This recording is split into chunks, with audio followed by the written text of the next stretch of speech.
You know, Michael, going back what we weren't here, I was asking everybody that's watching if they would take a moment and to write their members in the U.S. House of Representatives to do something to get these laws changed, because these people are not going to think about it, those people in Washington, on their own, because they don't care. But if enough people start writing their members enough letters and know the people are paying attention to what's going on, we can change things. Okay?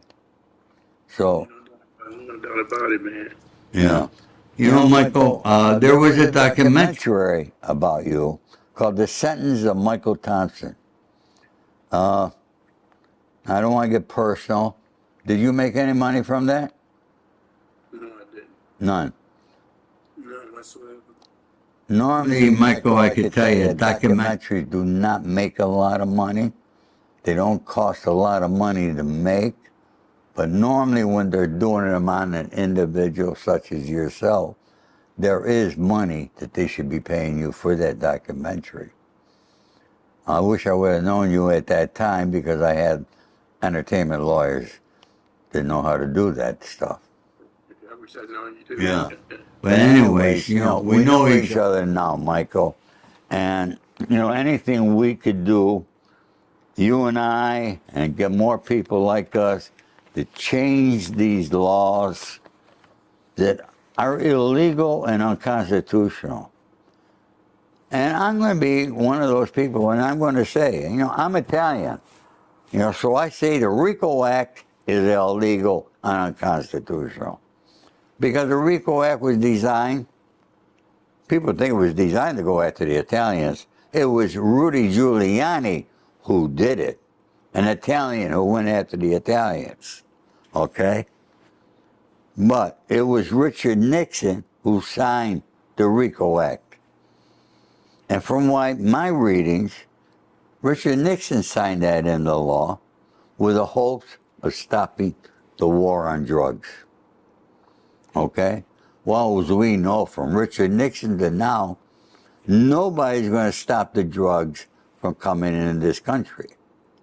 Only when people who are taking the drug, if they all stopped and there's not a need, the drugs will stop.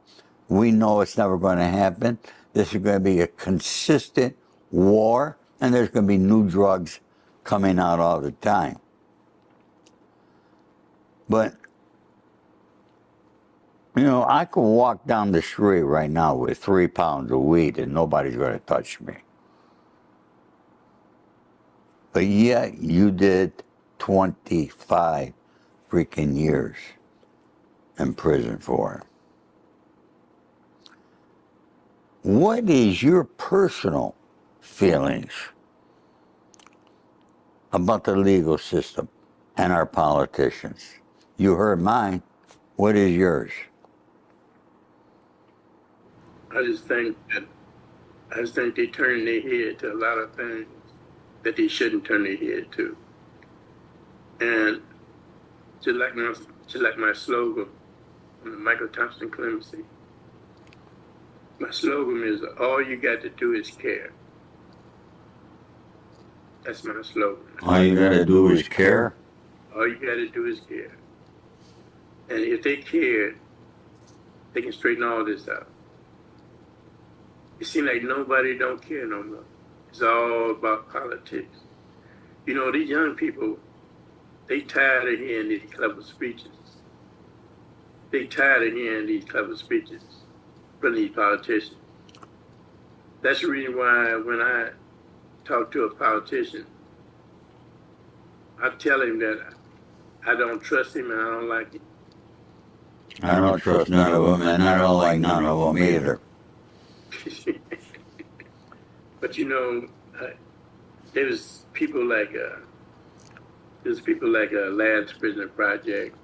You know what, not to stop you, but one thing most people do not realize, okay, maybe you do, but most of these people, these people in Congress are called lawmakers. And there's a reason for that. Do you know that the majority of congressmen that are sitting in the U.S. House of Representatives were prosecutors? That's how they got to be congressmen. Do you know that being a prosecutor, putting people in jail, is a stairway to becoming a congressman? So you got people who are accustomed to putting people in prison, who are sitting there representing you. What do we expect from them? Does that make sense? They were trained from a young age. Yeah. Yeah. I mean, I can't comprehend being trained that it's a good thing to put people in prison. Well, that's what they that's what they that's what the ending is. Yeah. You know, What I was saying, it is, everybody didn't turn their back on me, but I mentioned my family, they turned it back. Okay, but everybody didn't turn their back on me. I had two women, well three, with Dee Dee Kirkwood, but there's two women. Mary Bailey and Sarah Garrison of the Last Prison Project. Okay, they was two fighters. They fought hard for me, and then you had people like Sean King. Sean King fought, man, and I ain't never seen nobody raise the money he raised for me to help me get a house. And Sean King raised almost $300,000 within 15, 20 minutes. And I was shocked, man. And Dee Dee came back and kept telling me, Sean King said, gonna happen today, Michael. I was in Staples store, and she kept on saying, Sean King said, gonna happen today. He didn't see it. He didn't see it happen. It gonna happen today. And up to that point, I didn't know where I was gonna live at. I didn't have nowhere to live, because when my brother did what he did, I didn't have nowhere to live. But your brother made you move out of your mother's house? No, I hadn't got out of prison yet, but the parole people was trying to find my home placement. Oh. And so when it went to my brother, he said, yeah, he can use the address to get out, but he can never live here. So how you think when that came? Why couldn't you live there? I don't know. Everybody had me on news and all that, I was getting out and stuff like that. And so I guess he said, feel that he didn't want to be bothered with the all the media, But Sean King stepped in, and then you got people like Joe Cobain, who introduced me to Dee Dee Kirkwood. Joe Cobain, and I never forget when he introduced me to her, and she's been a pit bull ever since.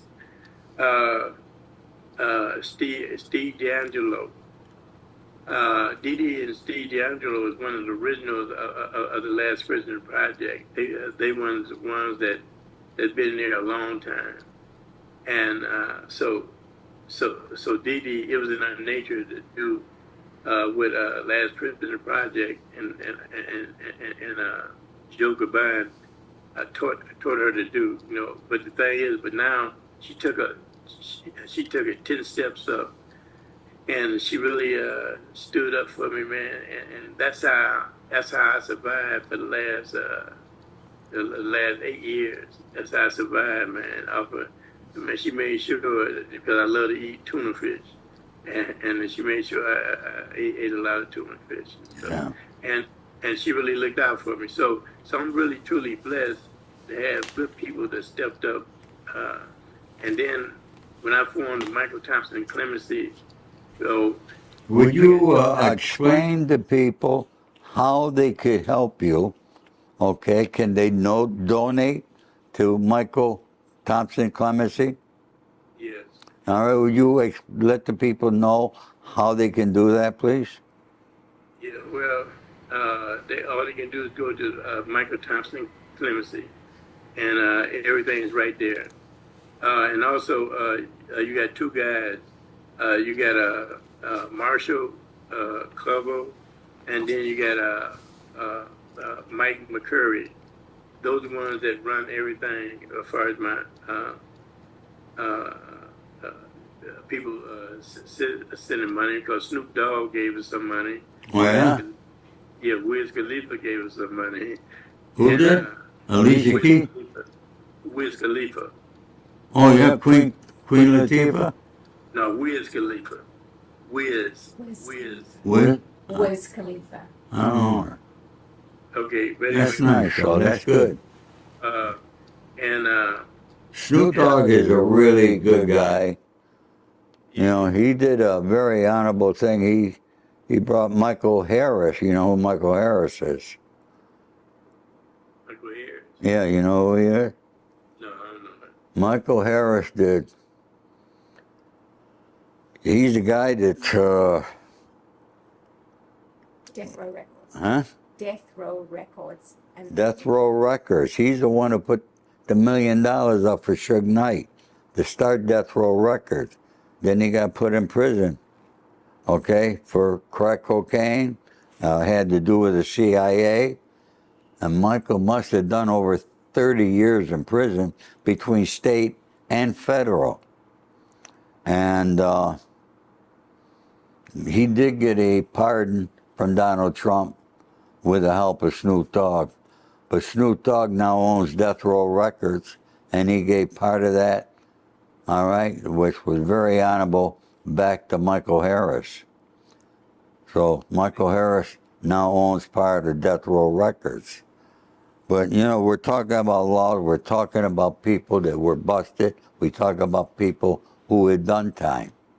There is one guy that had over 34 felony charges against him and several different courts, and he's a former president, Donald Trump.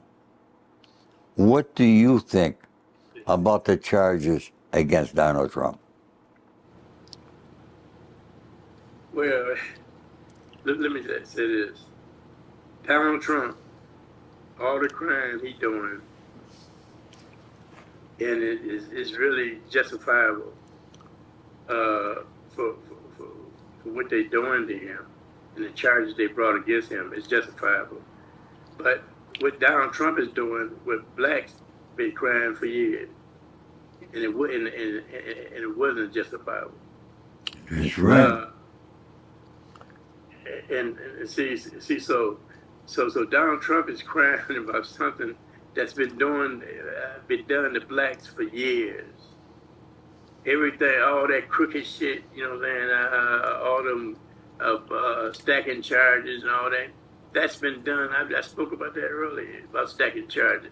They stacking charges on Donald Trump, but that's been done to black people for years.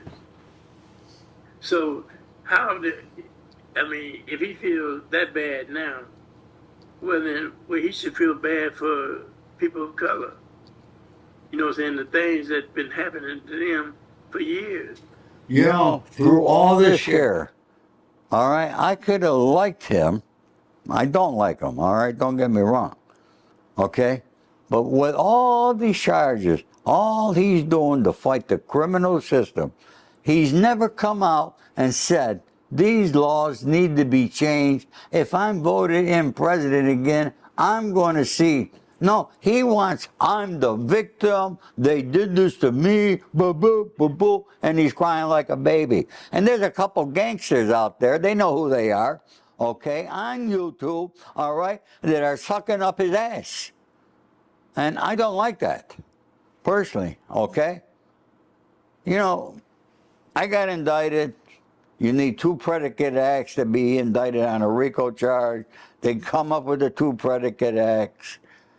There were 14 of us on the indictment. a lot of murder charges, etc., etc. I was facing life in prison. Thank God one of the rats did so terrible at another trial, they didn't want to use them. So back charge got dismissed, and I ended up with 62 months. But, you know, these rats are out there on YouTube lying just like they lied in the court against other people. How many informants did you have against yourself? I had about 4 of them. You had about 4. Yes, but you know, since I've been doing this Michael Thompson clemency thing, they've been trying to get me to team up with, well, they try to get me to meet this guy named White Boy Rick.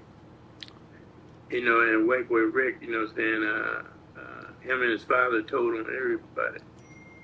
And I don't deal with rats, man. You know, no matter how clean they try to come, I don't deal with rats. But you know, I've been truly blessed, so I don't worry about people like them anymore.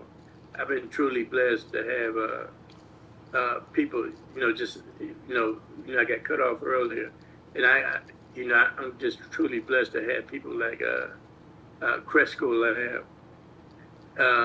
That's one. All marijuana companies is not bad, man. You know what I'm saying? They ain't all bad, and they need to open the door, you know, to open the banks up for them marijuana companies. You know what I'm saying? But they can do more for people like myself.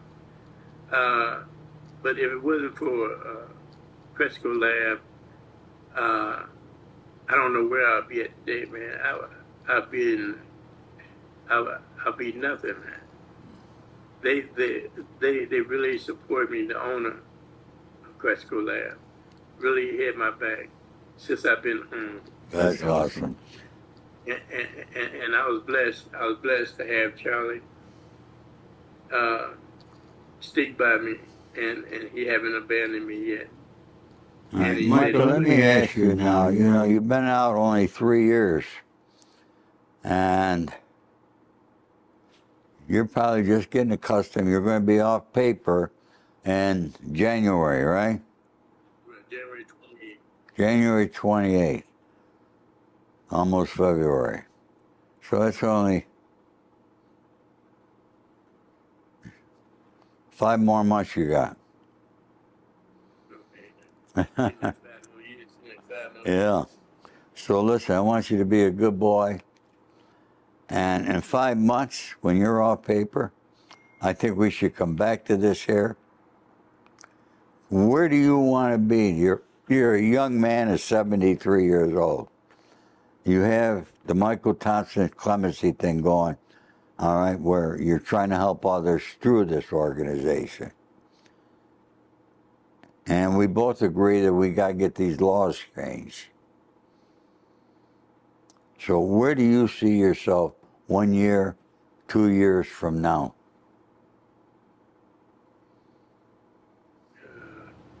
Well, that's a hell of a question. I know.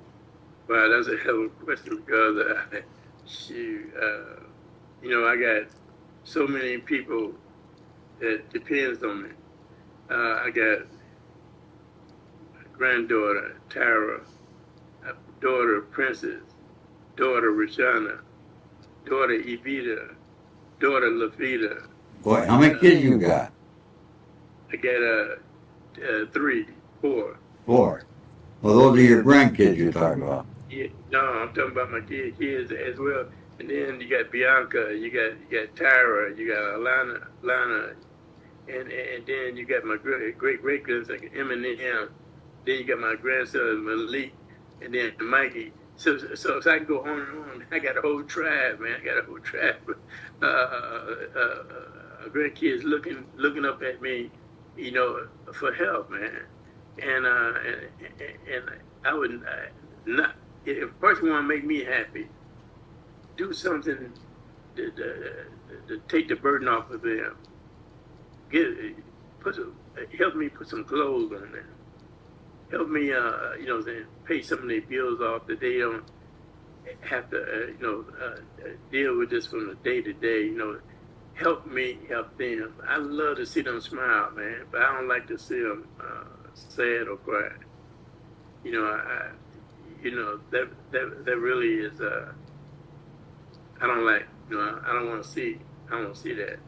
And I want them to have a good life, much better life than I had. Well, that's awesome. For somebody that's 25 years and you're coming out of prison, and, people look up to you for a reason, okay? And you are the essence, the definition of what I call a real man. You could hold your head up high, and no matter how many bad things happen to you in your life, you could look in the mirror and like who you see. You're an awesome gentleman, and I'm very happy to have met you. And from my heart, I got to tell you, I sincerely meant it when I said I was looking forward to this interview, more so than any of the interviews. I don't care if I had George Clooney, it would not have been a better interview than interviewing you and get your story out there. So, contact me when you are off paper, and let's talk then about when you're actually free and see how you feel then, okay? Because it is a big difference. I can't, like with me, man, I'll tell you, 4 years, that was rough. It was rough. I mean, and they had extra conditions on my 4-year supervisory. I mean, if I walked into a restaurant, there was another felon, I could be violated. It's just crazy things. And today with the technology, the police stop you for running a stop sign. Next thing I know, I'm spread eagle on the trunk of my car, and they're cuffing me because it comes right up on the computer that I'm a bad boy. But anyways, Michael, is there anything that you'd like to say to the people who are listening and watching today? Yes, I'd like to say, first of all, I'm thankful to have this platform with you. And I'm thankful for you giving me the opportunity for people to hear me. Because I remember Supreme Court Justice Bernstein. I remember he told me one day when he met me in my home. I remember he told me, he said, after he heard me talk to him about my life, he said, people need to hear that. They need to hear you. He kept saying that. When I walked him out to my car, that's all he said. They need to hear you, man. They need to hear you. And now, when I speak to you, and now I see that there's a chance I can get my voice out there. Well, listen, I'm going to help you get your voice out there, okay? Once we have this here finished, I'm going to be sending this out to a couple other of my friends, people that I know, all right, and try to get you on other shows and some bigger shows, because your story needs to be told. Are you willing to go on some bigger shows? Oh, yeah. All right. I'm going to help you, my friend. And, I think I want to give you all my love and respect, Michael. Okay? God bless you. And we'll be talking soon. All right? Thank you very much. Do you have anything else you want to add? Now's the time. Well, what I do like to say, I like to say, I'm thankful to all the people that's still with me. And they're going to be with you. Thank you, Michael. You have a wonderful day, my friend. God bless.